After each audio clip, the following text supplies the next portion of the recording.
aos profissionais de imprensa, todos aqueles que irão interagir conosco em mais essa prestação de contas, em atendimento ao princípio da transparência acerca do combate ao coronavírus no nosso estado.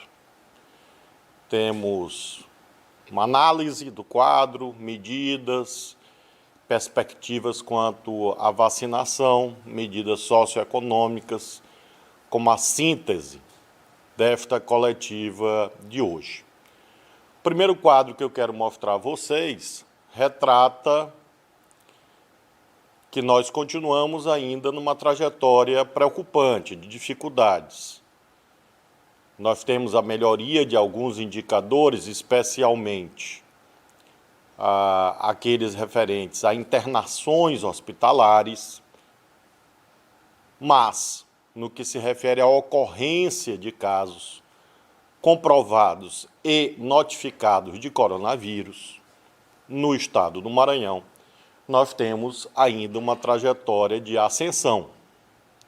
Moderada, é verdade, porém de ascensão. Não temos uma explosão de casos, mas mantemos uma atitude vigilante, cuidadosa, prudente, de cautela. E é isso que eu quero, sobretudo, transmitir à população maranhense nesse dia de hoje.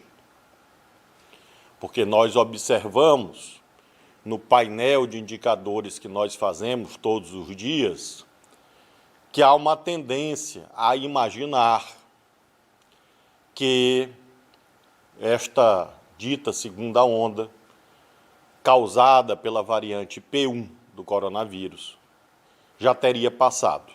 Não passou.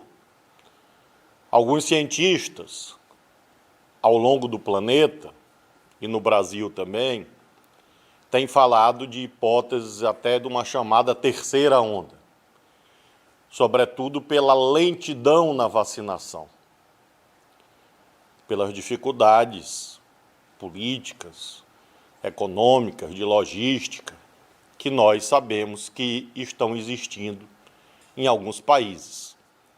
Outros já conseguiram avançar mais do que o nosso. Outros estão mais atrasados. Nós temos, portanto, ainda um quadro de dificuldades globais que se reflete neste cenário que estou mostrando a todas e todos. Nós não podemos, portanto, ter uma atitude imprudente, uma atitude desavisada, uma atitude descuidada. Repito, nós não temos uma explosão de casos, porém, um crescimento paulatino, progressivo, porém contínuo. E essa é a razão pela qual a nossa análise e as derivações da análise são presididas por essa ideia de cuidado, de atenção e de conclamação à sociedade maranhense a manter as medidas preventivas de caráter individual e coletivo como um elemento central para enfrentamento desta quadra de dificuldades. O contraponto positivo à tela anterior que mostrei é que continuamos a manter a taxa de mortalidade mais baixa do país. Este mapa, ao qual todas as senhoras e senhores já estão familiarizados, espelha esta realidade. O nosso estado, aqui destacado, como aquele que figura com a menor taxa de mortalidade por milhão de habitantes. Isso é um sinal positivo, ou seja, apesar do número de casos ser ascendente, embora não explosiva, nós mantemos uma rede de assistência à saúde e de cuidados que protegem o máximo quanto possível, em termos comparativos, a integridade física e a vida da nossa população. Ali está, naquele quadrilátero, Brasil, 1.798 óbitos por milhão de habitantes, Maranhão 983. Portanto, nós temos a continuidade de praticamente a metade da média nacional. A do Maranhão sendo a metade da média nacional. Isto é um indicador cuja síntese se traduz naquela ideia de cautela, cuidado, prudência, sem que haja alarmismo, no sentido de descontrole da pandemia no nosso estado. Como eu venho afirmando nas 2 últimas semanas, nós estamos vivenciando, no que se refere à internação hospitalar, uma espécie de estabilidade.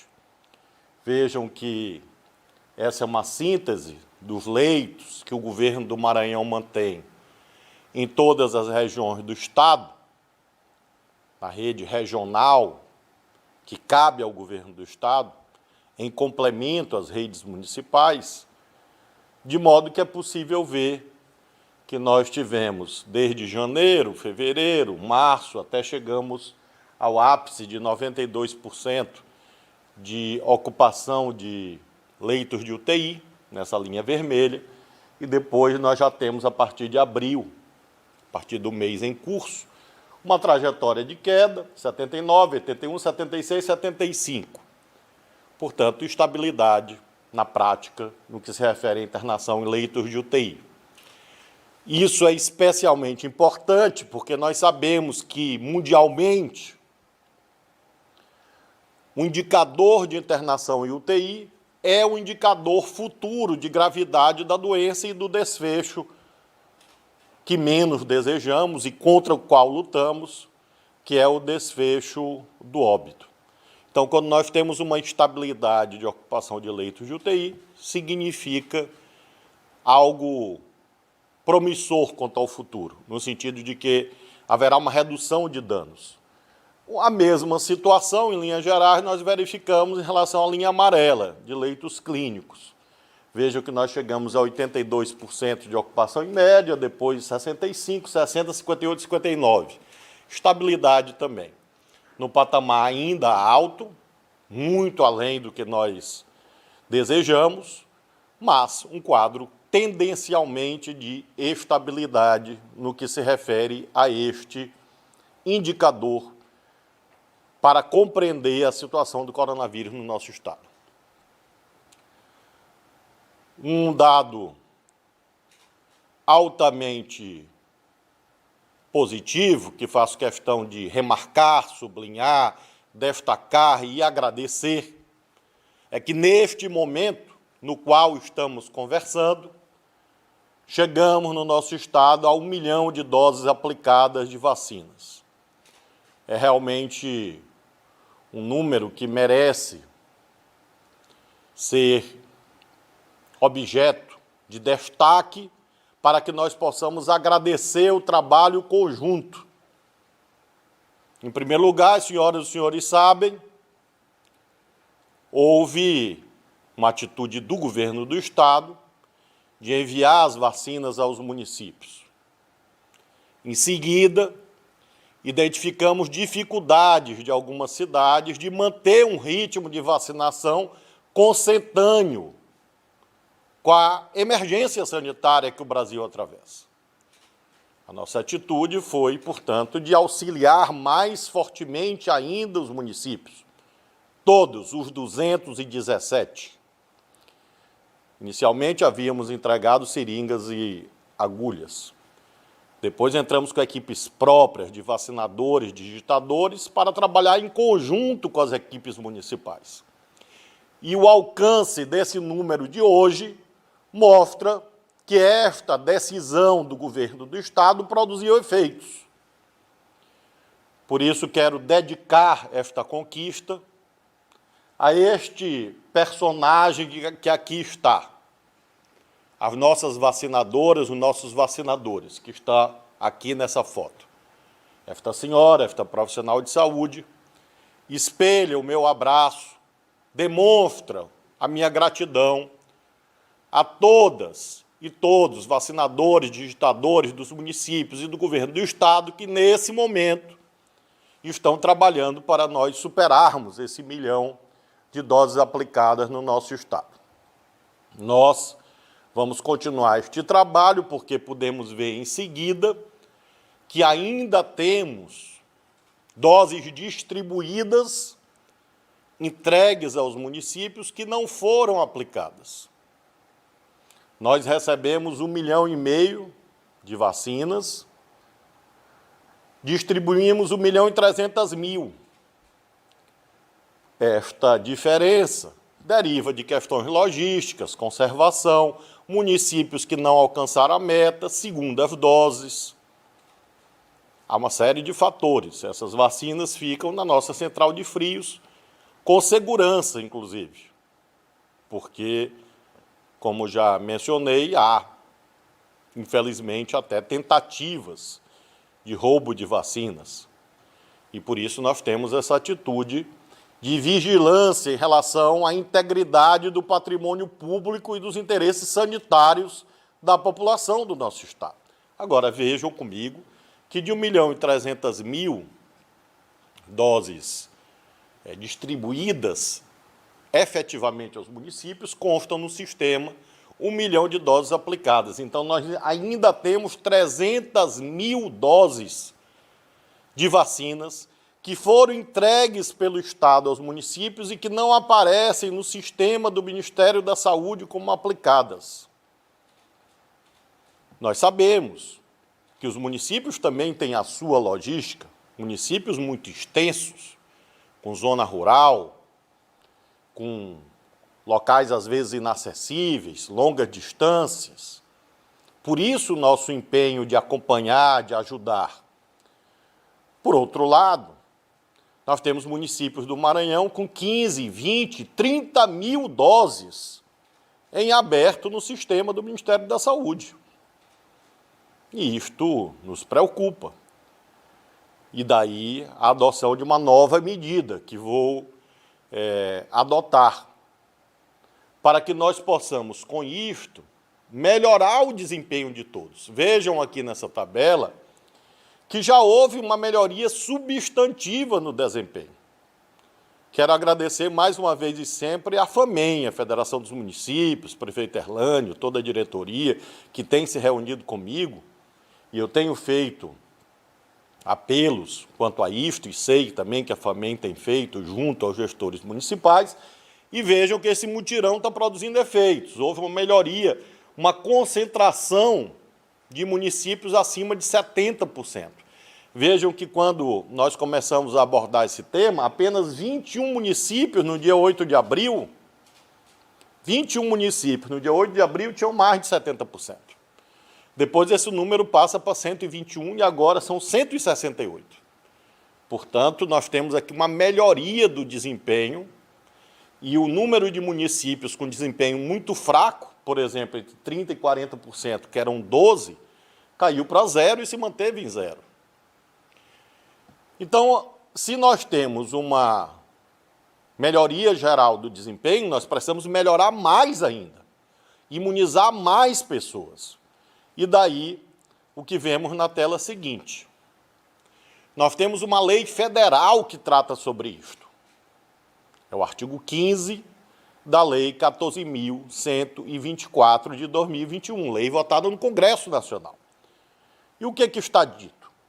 Os estabelecimentos de saúde, públicos e privados, deverão registrar diariamente, de forma individualizada, em sistema de informação disponibilizado pelo Ministério da Saúde, os dados referentes à aplicação das vacinas contra a Covid-19 e eventuais eventos adversos observados ou de que tiverem conhecimento. Ou seja, aplicar uma vacina e não lançar no sistema do Ministério da Saúde é ilegal. E como gestores estaduais do Sistema Estadual de Saúde, o secretário de Estado da Saúde, como a autoridade sanitária máxima do Maranhão, não pode assistir a uma ilegalidade sem tomar providências. Então, nós estamos, mais uma vez, fazendo o apelo a todas as equipes que haja o estrito cumprimento da lei, não é uma vontade do governador ou do secretário de saúde, não é uma lei estadual apenas, é uma lei federal. E esta razão, com este amparo normativo, é que nós estamos, no decreto estadual de hoje, cumprindo a lei, elevando o patamar de desempenho mínimo de 70% para 75% das doses recebidas efetivamente aplicadas e registradas no sistema do Ministério da Saúde. Esse patamar de 75% irá vigorar na próxima semana. E a partir da outra segunda-feira, esse patamar vai mudar para 80%. Ou seja, novas doses de vacinas estarão condicionadas ao cumprimento daquilo que dispõe a lei em pelo menos 80%. Porque nós imaginamos, claro, que há uma diferença de dias, de semanas, entre a aplicação e o registro no sistema, compreendemos isto, claro. Mas nós estamos razoavelmente dizendo, de cada 10 doses que o município recebeu, que ele aplique 7. Agora nós estamos elevando isso para 75%, depois para 80%, ou seja, de cada 10, 8. E vamos fazer um mutirão conjunto para que todos os municípios, assim como saíram no patamar muito baixo, e chegamos com a imensa maioria em 70%, volta à tela anterior, por favor. Vejam que 168 municípios alcançaram os 70%, agora nós vamos fazer um mutirão para que esses municípios todos cheguem a 80%. Porque isso significa a salvação de vidas da nossa população. Essa é uma medida muito importante que nós estamos adotando, além, claro, do que nós vemos adiante, que é o esforço por mais vacinas. Esse esforço é diário, liderado pessoalmente por mim, pelo secretário Carlos Lula, porque nós sabemos, nós observamos o que está acontecendo no planeta. Nós estamos vendo o que está acontecendo nos Estados Unidos, em Israel, no Reino Unido, Inglaterra. Países que vão subindo seus indicadores de imunização conseguem sair do auge da crise. Nós estamos lutando para que o Plano Nacional de Imunização seja fortalecido. A nossa atitude é colaborativa. As senhoras e os senhores sabem, e é fato público e notório, e eu me orgulho de dizer que me insiro entre aqueles que fazem oposição ao governo federal. Porém, nunca adotei uma atitude de sabotagem em relação a parcerias úteis para a nossa população. Uma coisa é a oposição política, que se resolve no plano das eleições futuras. Outra coisa é a atitude de diálogo permanente, no interesse da população do Maranhão, que eu mantenho, inclusive no âmbito do SUS. Semana passada mesmo, mais uma vez, reuni com o ministro de Estado da Saúde, o novo, atual, já o quarto. Reuni com os 4. Tivemos uma reunião semana passada para tratar da vacina Sputnik, que vem sendo aplicada em muitos países do planeta, por exemplo, na vizinha Argentina, que baseia o seu plano de imunização nesta vacina, aplicada em mais de 60 países. Nós tivemos que, infelizmente, entrar com uma ação no Supremo Tribunal Federal, relatou o ministro Ricardo Lewandowski, que deferiu a medida liminar pedida pelo Maranhão, dando prazo à Anvisa, que é o órgão do governo federal que autoriza a importação de vacinas, para que examine o pedido do Maranhão até o dia 28 de abril. Fomos cientificados que o governo federal recorreu, pediu uma reconsideração dessa decisão. Ou seja, o governo federal não quer o prazo de 28 de abril. Eles alegam que precisam de mais tempo para analisar a documentação. Os estados adquirentes, ou seja, os estados da Amazônia e os estados do Nordeste, enviaram uma delegação à Rússia agora, e ao chegar lá, encontraram a delegação do governo federal, lá na Rússia, em Moscou, fazendo vistoria nas fábricas, olhando, conversando, reunindo. Isto, na semana passada, desde a semana passada e entrando por esta semana, de modo que nós discordamos dessa ideia de alargamento de prazo. Ou você diz sim, ou você diz não, de modo fundamentado. Mas protelar, adiar indefinidamente, não tem razão de ser. Por isso, ontem o governo do Estado se manifestou no Supremo Tribunal Federal pela permanência do prazo de 28 de abril. Vamos ver. Na próxima coletiva, que será no dia 30, daqui a uma semana, nós teremos mais ou menos um desenlace dessa história. Por que nós lutamos pela vacina Sputnik? Porque nós temos demandas permanentes para a inclusão de categorias, de grupos, de pessoas, de segmentos, de grupos etários, no plano estadual de imunização. Se nós incorporamos a vacina Sputnik, a fila anda mais rápido.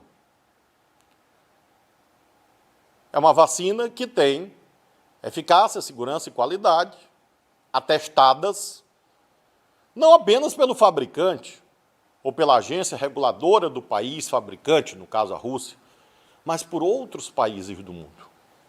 Esses documentos já foram entregues à Anvisa. Com estas vacinas, nós temos condições de atender melhor aqueles que estão nos pedindo, para que nós assumamos a vacinação. Recebi, por exemplo, um documento que aqui está assinado por associação de pais, por proprietários de escolas, por professores da rede particular. Um documento entregue no dia de ontem, em que eles pedem que, em nome da Associação de Pais e Alunos de Estabelecimentos de Ensino do Estado do Maranhão, ASPA, do Sindicato dos Trabalhadores em Estabelecimentos de Ensino da Rede Particular do Maranhão e da Associação Maranhense de Escolas Particulares, AMEP, é um documento conjunto. Eles pedem alteração do plano estadual de vacinação para inclusão dos profissionais da rede privada de São Luís no grupo prioritário de vacinação do governo do Estado. Porque a resolução do órgão máximo de regulação do SUS no Maranhão, que é a CIB, a Comissão Intergestora Bipartite, definiu que o Estado, para auxiliar os municípios, faria, como tem feito, a vacinação dos professores da rede estadual e da rede federal, e os municípios fariam das suas redes municipais e da rede particular, para a fila andar mais rápido. Em relação à rede municipal e à rede particular, o critério normativo nacional é seguir o censo escolar do MEC. Não é o censo escolar do Maranhão, não. É o nacional, o federal. Então, se o censo escolar do MEC diz que determinada rede, em determinado município, tem 100 professores, em certo grupo etário, nós somos obrigados a seguir isto. É falsa a ideia de que são critérios arbitrários. Ah, não mandou as doses de vacina, nós mandamos o que está no papel, no documento. Aguardamos que municípios que eventualmente considerem que as doses de vacina, por exemplo, para os profissionais de educação não são suficientes, demonstrem de modo fundamentado que as vacinas não são nossas, não são minha propriedade particular, as vacinas são do SUS. E nós cuidamos com seriedade dos bens públicos. Não pode ser, me dá aqui uma vacina, vou levar. Eu quero 50 mil vacinas. Mas por quê? Tem que ter documento, tem que ter papel, prova daquilo que você alega. Em razão dessas dificuldades de uma ou outra prefeitura, nós recebemos esse tipo de documento. Ora, nesse instante, a CIB está novamente reunida, examinando isto. Examinando a alegação, um documento fundamentado em que a rede particular, referindo a São Luís, pede que o governo do Estado assuma. Não sei o que a CIB vai decidir, está reunida agora. Uso esse exemplo para mostrar a importância de nós termos mais vacinas. Porque se nós conseguimos concluir a compra da vacina Sputnik, nós conseguimos atender a todo mundo, distribuir aos municípios, atender vários grupos. A fila anda com a velocidade que o Maranhão merece. Por isso eu estou lutando no Supremo Tribunal Federal em favor da lei. O que o Maranhão está pedindo é aquilo que está na Lei 14.124 de 2021. Nós não entramos com ação judicial sem que haja legalidade. Tanto é que o ministro do Supremo atendeu o nosso pedido, acolheu o nosso pedido. Esta mensagem serve a aludir a este documento das escolas particulares, dos seus profissionais, dos pais, que será, como disse, está sendo nesse momento examinado pela instância competente da Secretaria de Estado da Saúde, para exemplificar outros tantos documentos que eu recebo. Todos justos, mas nós temos uma normatividade a seguir. Nós temos um Plano Nacional de Imunização, nós temos uma CIT, Comissão Intergestores Tripartite, que funciona no Ministério da Saúde. Nós temos uma CIB, Comissão Intergestoras Bipartite, que funciona na Secretaria de Estado da Saúde, que são as instâncias que fixam as regras pelas quais nós agimos, de acordo com a oferta de vacinas disponível. Quanto mais vacinas nós tivermos, mais grupos serão atendidos. Esse é o meu desejo, essa tem sido a minha luta, Deus é testemunha e vocês também, para que nós possamos, com isso, avançar no plano estadual de imunização. Assim que nós tivermos um desfecho dessa luta pela vacina Sputnik e por outras vacinas, é claro que irei sempre comunicar com a maior brevidade e transparência. No que se refere às medidas não farmacológicas, nós vamos manter o regime atual até o dia 2 de maio. Essa é uma tendência. Se nós temos um quadro que tende à estabilidade, mas, como disse bem no início, exige prudência, nós estamos, de modo congruente, mantendo o regime preventivo exatamente como ele se encontra nessa semana. Próxima semana igual a essa semana. Eventos continuam suspensos, a administração pública estadual com rodízio, igrejas com 50% da capacidade até a próxima semana, comércio e indústria entre 9 e 21 horas, bar e restaurante até 22 horas, supermercados no horário alargado para tentar evitar superlotação, 50% da capacidade para academias, salões, etc. Grupo de risco fora, alerto especialmente para a situação das gestantes, porque é um grupo que nós temos visto com muita preocupação e é algo que machuca muito do ponto de vista humanitário, tenho certeza, a todos e todas. Toda morte é uma tragédia familiar, toda qualquer uma, porque qualquer vida humana é sagrada, e isto nos sensibiliza ainda mais quando se trata de uma mãe, de uma gestante, que pega o coronavírus e, muitas vezes, eventos muito tristes acontecem. Então, entre os grupos de risco, menciono muito especialmente, sempre, nós temos comorbidades, enfim, tudo isso, mas faço esse destaque especial para o cuidado com as gestantes, porque nós estamos vendo na rede estadual casos muito graves que nos preocupam muito e que ensejaram, inclusive, a adoção de medidas assistenciais na maternidade de alta complexidade do Maranhão, na Máquina, situada no bairro da Coab. Outra marca importante a ser remarcada hoje, frisada, é que nós passamos de 10 mil fiscalizações, as duas marcas de hoje, mais de 1 milhão de vacinas aplicadas, mais de 10 mil operações de fiscalizações realizadas. Fiscalizações lideradas pela Vigilância Sanitária, também com a participação do PROCON, das polícias, das vigilâncias municipais, enfim.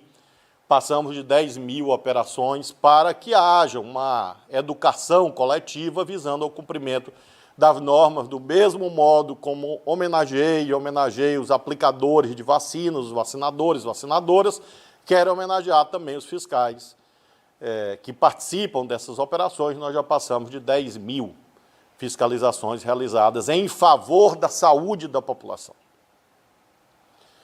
Medidas de apoio à população, vamos continuar com o jantar R$1 nos restaurantes populares. Nós temos servido uma média de 15 mil por noite. Vamos seguir na entrega de máscaras, em pontos de ônibus, praças de vários municípios do Maranhão. Cestas básicas, nós ainda temos 174 mil cestas já adquiridas para distribuição. Nós temos nos apoiado no Corpo de Bombeiros, nos bombeiros militares, nos bombeiros civis, que têm nos ajudado nesse trabalho e em todas as ações sociais que temos desempenhado. Casa em casa, um trabalho realmente digno de ser enaltecido, sob a liderança do coronel Célio Roberto, comandante do Corpo de Bombeiros do Maranhão. Nós vamos agora, a partir do dia 27, entrar numa outra etapa. Nós vamos chamar os municípios e vamos entregar também cestas básicas aos municípios, cerca de 10 municípios por semana. Vamos entregar para os municípios, para as prefeituras, cestas básicas no número proporcional à população de cada cidade, para agilizar ainda mais a entrega dessas cestas, porque sabemos que a insegurança alimentar e nutricional é hoje uma situação muito triste que o país inteiro está vivenciando.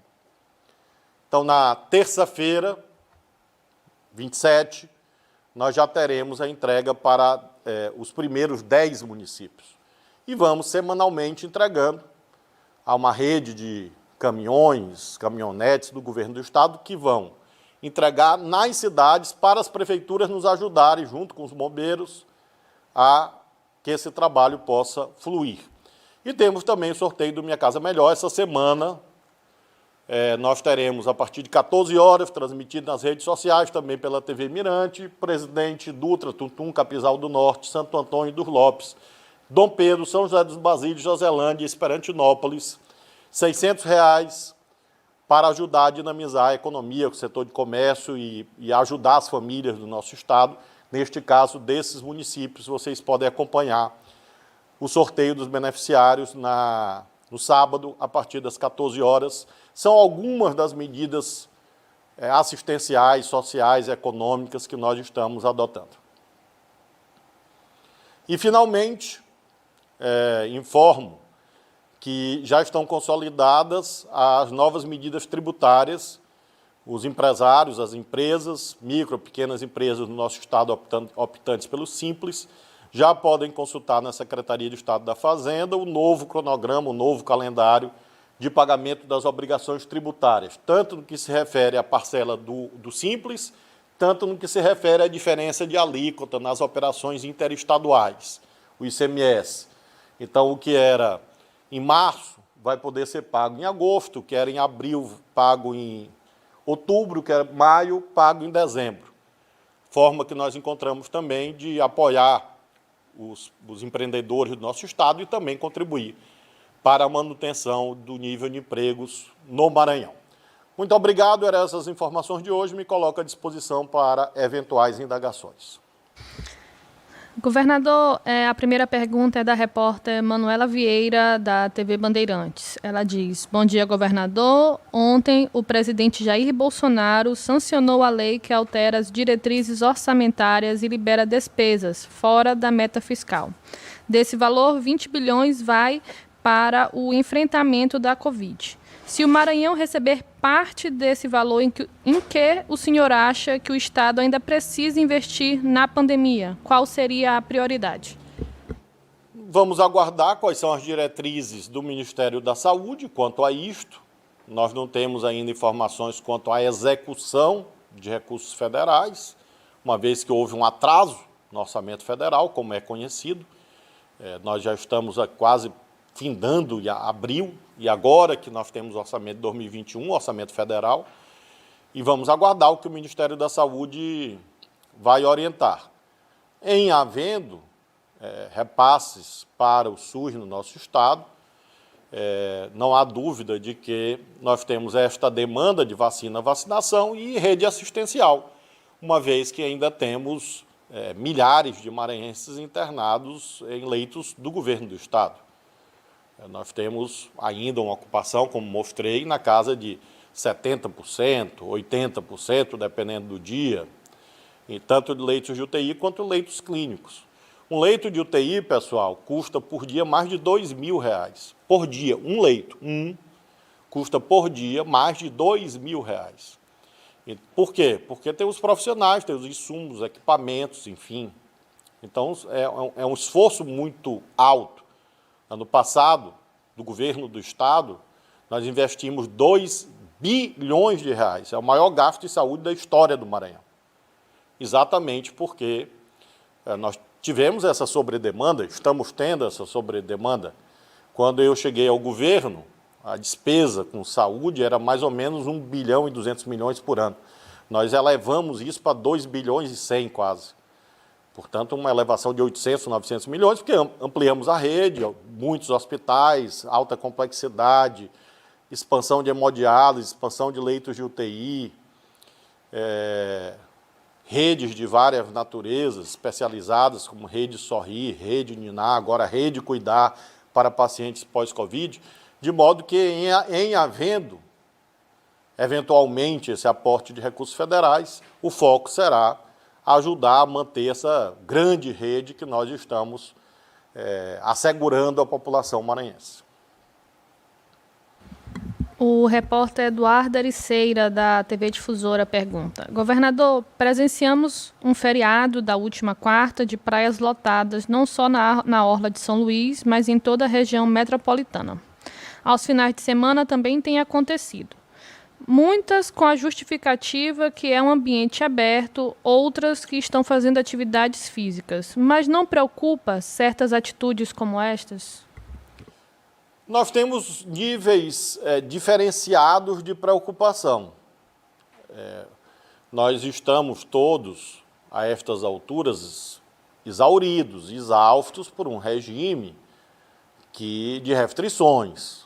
E por isso mesmo tenho sempre destacado a necessidade de ponderação, de proporcionalidade para tornar viável o regime restritivo. Porque ele depende, de um lado, de fiscalização, de outro, de convencimento, de adesão voluntária das famílias.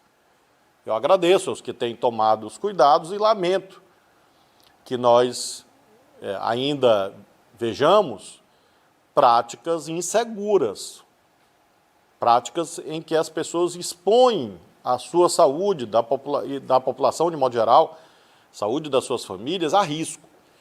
Então, nós temos níveis diferenciados de gradação de acordo com o potencial de transmissão.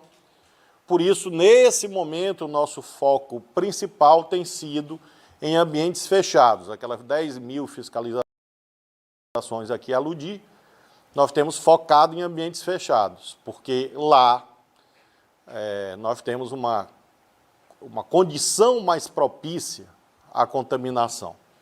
Vamos manter, por enquanto, esta atitude, sempre orientando a população e a fiscalização focada em ambientes fechados, porque lá realmente o risco é muito grande, muito alto, certos ambientes que não vou aqui nominar, mas é uma questão de bom senso. Se você está numa sala fechada, com ar-condicionado, por longo tempo,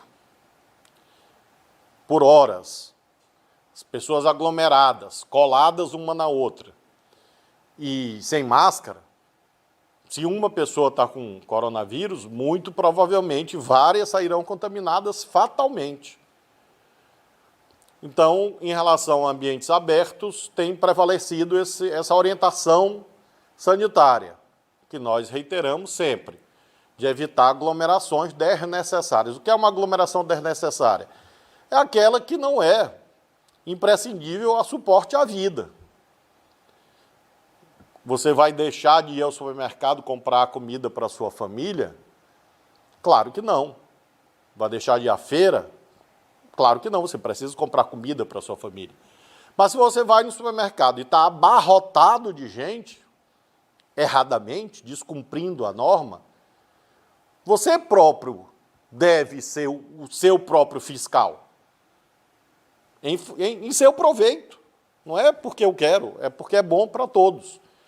Então, a nossa conduta na próxima semana se manterá como tem sido: proporcionalidade, ponderação, apelo à população e o foco da fiscalização nos ambientes que são mais graves, mais propícios, sobretudo os ambientes fechados, e aí aquele conjunto que consta do decreto que vou hoje editar.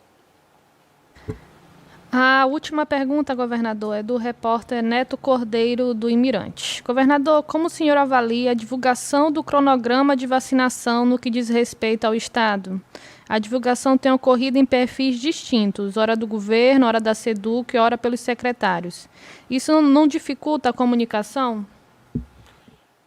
Nós temos procurado, o máximo quanto possível, transmitir informações, ajudar para que haja a participação de toda a sociedade no processo de vacinação.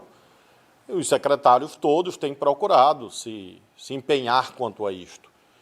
Nós temos essa situação específica da educação e é claro que o secretário Felipe Camarão tem transmitido orientações para a rede que ele lidera. Ele é a autoridade educacional máxima do Estado.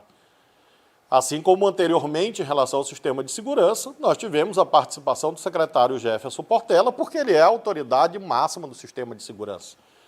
Mas a instância normativa, quem decide, é a mesma, ou seja, a chamada CIB, Comissão Intergestoras Bipartite, que é presidida pelo secretário de Estado da Saúde. É isso que a lei manda. É lá que se processam as decisões. Nós temos, em relação aos municípios, realidades diferenciadas. Por isso que o sistema é federativo, são 217 cidades. Alguns governadores chamaram para si a tarefa de, por exemplo, estabelecer grupos etários, idade. Eu preferi não fazer isto. Alguns estados estão fazendo assim. É o governador que anuncia o grupo de idade que tal ou qual município vai vacinar. Eu não estou fazendo isso. Eu estou deixando que esse aspecto seja no exercício da autonomia de cada município. Talvez isto que esteja levando, quem sabe, a essa ideia de informações diversas. Mas, em nível estadual, quem decide é a CIB, Comissão Intergestores Bipartite. E, portanto, quem é o porta-voz é o secretário de Estado da Saúde, Carlos Lula, quanto a novos passos atinentes à vacinação. Encerramos as perguntas, governador. Eu agradeço a todas as senhoras e os senhores. Quero mencionar a importância do dia de ontem para o nosso país, para o mundo. Dia Mundial do Planeta Terra, tivemos uma cúpula de líderes na condição de presidente do Consórcio de Governadores da Amazônia Legal, participei da elaboração de documentos que foram entregues aos representantes de vários países do mundo, especialmente Estados Unidos, Reino Unido, Alemanha, Noruega, a Embaixada da União Europeia, porque são grandes financiadores de fundos. Nós temos uma situação que é o congelamento do Fundo Amazônia, criado no governo do presidente Lula, e que desde 2019 está paralisado. Há, inclusive, recursos que lá estão aguardando que haja uma liberação por parte de instâncias do governo federal. E nós tivemos a reafirmação de 2 objetivos, no caso do Brasil. Liberação do Fundo Amazônia, porque tem dinheiro lá, dinheiro da Noruega e da Alemanha, e esse dinheiro seria muito importante para o combate ao desmatamento ilegal, às queimadas ilegais. E, ao mesmo tempo, foi constituído um outro fundo global, chamado Leaf Coalition, e quero noticiar a todos os maranhenses que o nosso Estado já tem projetos em andamento, atrelando metas de redução de emissão de gases de efeito estufa, oriundas do desmatamento, à percepção de recursos internacionais para serem aplicados na sustentabilidade, na sua dimensão estritamente ambiental e também na dimensão social, uma vez que nós sabemos que a sociobiodiversidade é um atributo indissociável. Ontem também lançamos esta ação na linha da sociobiodiversidade, que é o Programa Estadual Maranhão Quilombola, nova etapa com o aporte de 19 milhões de reais de recursos para o Maranhão Quilombola. Alguém poderia, a estas alturas, se indagar o que o Dia Mundial do Planeta Terra, o que a sociobiodiversidade e a sustentabilidade tem a ver com o coronavírus. Tem tudo a ver. Porque não há nenhuma dúvida na ciência, no planeta, que uma das razões da proliferação de doenças como a Covid, como o coronavírus, é exatamente a degradação do meio ambiente. Portanto, cuidar do planeta Terra, adotar um modo de vida sustentável é a principal medida de saúde pública quanto ao futuro dos nossos filhos, dos nossos sobrinhos, dos nossos netos. Por isso que o governo do Maranhão tem se engajado de modo tão decidido nesse esforço internacional. Consideramos que a cúpula de líderes, ao constituir essa nova aliança global chamada LEAF, deu um passo importante. E o nosso Estado já tenha formulado a sua proposta para o sistema jurisdicional RED+, que é o sistema que trata da redução da emissão de gases de efeito estufa, com metas de redução de degradação, de desmatamento e também de metas de ampliação de reflorestamento, para que, com isso, nós tenhamos no nosso Estado também a integração desse esforço que é vital para a vida e para a saúde, porque, senão, essas pandemias podem se repetir no futuro. E certamente não é o que nós queremos. Muito obrigado a todas as senhoras e os senhores. Força, fé e esperança.